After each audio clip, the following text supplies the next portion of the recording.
என்னது ஆயிரக்கணக்கான மக்களுக்கு சாப்பாடு கொடுக்குறாங்களா? அதுவும் பார்க்கவே வித்தியாசமா இருக்கு. இந்த சர்ச்சிலையா? ஆமாங்க, இந்த சர்ச் தான் கோடி அற்புதர் புனித அந்தோணியார் திருத்தலம். மார்த்தாண்டம் வெட்டுவெண்ணி புனித அந்தோணியார் திருத்தலத்துல திருவிழா மிகச்சிறப்பா தொடங்கி இருக்கு. 10ஆம் தேதியில இருந்து வர 17ஆம் தேதி வரைக்கும் திருவிழா நடக்க இருக்கு. திருவிழா முடிகிற 17ஆம் தேதி மிகப்பெரிய சமபந்தி விருந்தம் இருக்கு. பக்தர்கள் கூட்டம் ரொம்பவே அதிகமா இருக்கும். இந்த புனித அந்தோணியார் திருத்தலத்துல குழந்தை வரம் கிடைக்கிறதுக்காக, கடன் சுமை தீர, வேலை கிடைக்க, குடும்ப கஷ்டம் தீர இப்படின்னு ஏராளமான வேண்டுதலோட அனைத்து மதத்தையும் தாண்டி ஏராளமான பக்தர்கள் வந்து அந்தோணியார் முன் வேண்டுறாங்க. ரொம்பவே ஒரு பவர்ஃபுல்லான சர்ச் அப்படின்னு சொல்றாங்க.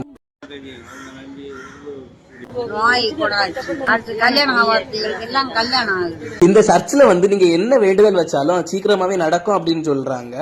ஒவ்வொரு வாரமும் செவ்வாய்க்கிழமை அப்புறம் வெள்ளிக்கிழமையில இந்த கோயில்ல நேச கஞ்சி கொடுப்பாங்க. பிப்ரவரி 10ஆம் தேதி ஸ்டார்ட் ஆன இந்த சர்ச் திருவிழா வர 17ஆம் தேதி செவ்வாய்க்கிழமை சமபந்தி விருந்தோட முடியுது. இந்த சர்ச்சுக்கு வரணும்னா நீங்க கன்னியாகுமரி மாவட்டம் மார்த்தாண்டத்துக்கு வரணும். மார்த்தாண்டத்துக்கு பக்கத்துல தான் இந்த சர்ச் இருக்கு. இந்த வீடியோவை உங்க ஃப்ரெண்ட்ஸ் ஃபேமிலிக்கு மறக்காம ஷேர் பண்ணுங்க.